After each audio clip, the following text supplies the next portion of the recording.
Nos encontramos en Casa Bernabé con Alejandro Bernabé y Sebastián, quienes son uno de los titulares de acá de Casa Bernabé, esta casa que está cumpliendo nada más y nada menos que 89 años de historia. Hablar de 89 años para un negocio en cualquier lugar del mundo es muchísimo, y si hablamos de la Argentina es una eternidad. Poder conservar un nombre, un prestigio y un mismo rubro. Así que bueno, ante todo, antes de empezar la nota, en nombre de ustedes dos quiero felicitar a los antecesores de ustedes, que ya nos van a contar la historia de haber fundado esta casa y haberla podido sostener en el tiempo, a pesar de todas las tempestades que ha pasado y que está pasando en nuestro país, y de también, muy importante, la cantidad de trabajo que ustedes le han dado a muchísimos empleados que han pasado y los que están actualmente en el negocio, que no es poca cosa también. Así que bueno, ante todo, felicitaciones. Y bueno, vamos a arrancar para que nos cuenten un poco cómo fueron los inicios de Casa Bernabé. ¿Qué tal? ¿Cómo andás, Rubén? Mirá, la empresa, la historia es así. Mi abuelo, Calixto, se viene de Rosario, llega a Bahía Blanca de la mano de una empresa que se llamaba Casa Bromberg.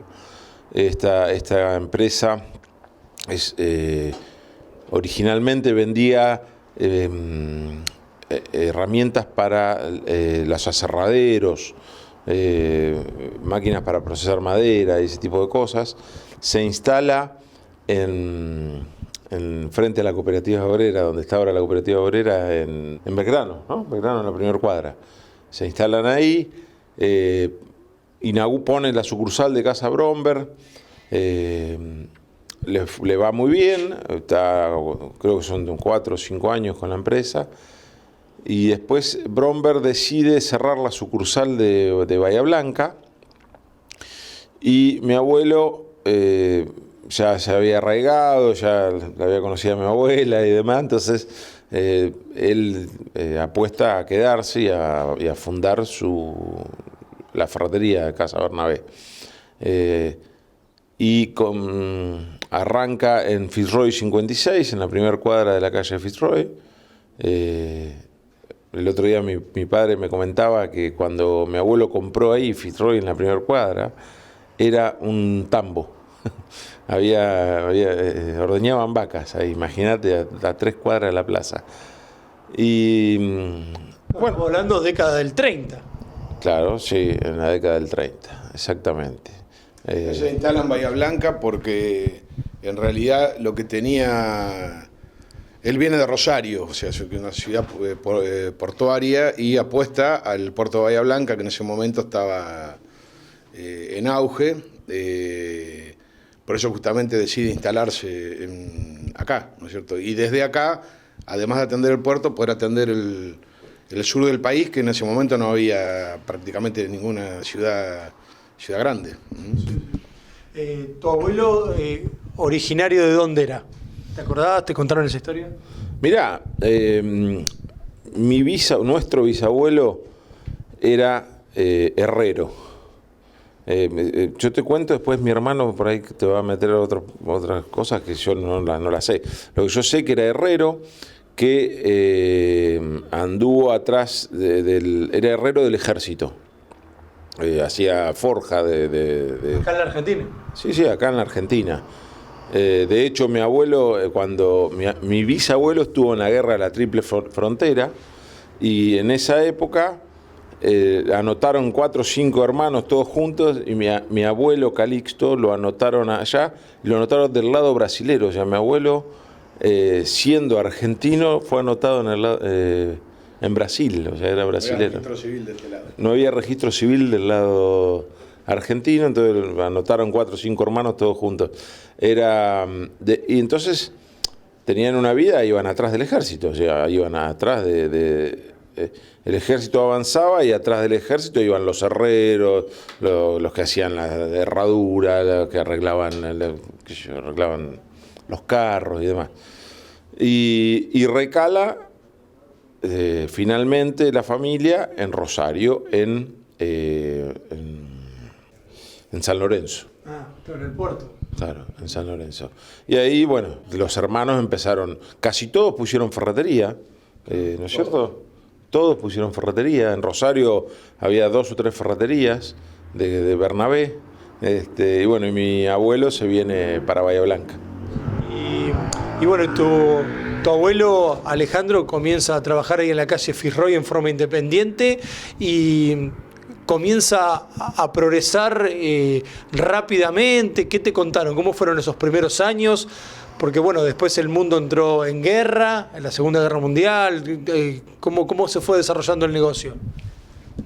Y básicamente eran tiempos totalmente distintos, ¿no? Argentina tenía, primero que era un país muy diferente al de hoy, estaba con una demanda, estábamos dentro de los 10 primeros países del mundo, en cuanto a producción, en cuanto a educación, a un montón de cosas. Y la gente también era diferente. Calixto empieza, como te comentó Sebastián, representando a Casa Brumberg, que básicamente eran motores MWM, bombas, maquinaria de aserraderos, pero amplía un montón de cosas. Y siempre todavía encontramos algunos viejos que en ese momento eran jóvenes, que tienen el recuerdo de que iban a Fitzroy, por ejemplo, y mi abuelo arrancaban con un taller de tornería, por ejemplo, y el viejo le daba el torno de palabra, a pagar. O sea, imagínate qué distinto, hoy no podés fiar nada. Era un país totalmente diferente, sí, con un crecimiento muy grande. El viejo tenía una visión distinta, tenían objetivos a mediano y largo plazo que se podían hacer en ese momento. Hoy es imposible, o sea, hoy no podés proyectar a más de un año porque las condiciones son tan cambiantes que no sabes en qué etapa del proyecto te quedás. Y sí, del viejo yo, además de la ferretería, también invirtió en campo, en producción, por supuesto, con otro de los hijos, en la parte inmobiliaria. Iban para adelante de una forma distinta, con condiciones distintas del país y del mundo. Así que bueno, hoy es un poquito más complicado, pero bueno. Sebastián, ¿y en qué momento, los hijos, entre los cuales está tu papá, y los hermanos, ellos también comienzan a tomar la posta del negocio y formar parte de las decisiones? Mirá, yo creo que los hijos estuvieron siempre. Es una empresa bien familiar. Ellos vivían en el local comercial, vivían al Otano, ¿viste? Entonces, desde que nacieron, laburaron. Se criaron entre los bulones y tornillos. Exactamente, nosotros también. De hecho, la tercera generación que venimos a ser nosotros, cuando éramos chicos, vivíamos todo atrás el abuelo había comprado casas alrededor, en la misma manzana, éramos dueños de casi toda la manzana, y vivíamos alrededor de toda la manzana, todos los primos juntos, y a ayudar en lo que desde chiquitito. O sea, el que no ponía código ponía calcomanía, el que no ordenaba las cosas livianas, el que tenía más fuerza, que eran más grandes, ordenaba las cosas más pesadas, y por ahí los que éramos más chicos la pasábamos un poco mejor, pero todos laburaban. Los hijos de mi abuelo, los nietos, fuimos criados de esa manera. Y bueno, trabajaron muchos años juntos todos los hermanos, y como decía mi hermano, algunos, cuando mi abuelo se empezó a diversificar, que empezó a tener varios campos y varias propiedades, cada hermano fue especializándose. Uno se fue al campo, otro empezó a administrar las propiedades, y mi viejo y otro tío, Omar, se quedaron en la ferretería, en la parte comercial,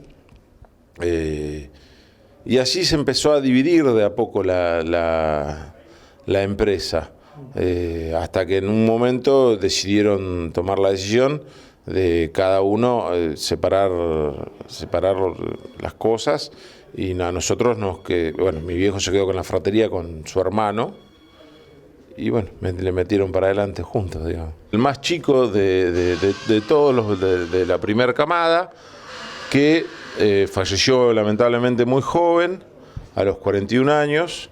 Y fue una persona que se destacó mucho en el deporte, en el tiro federal.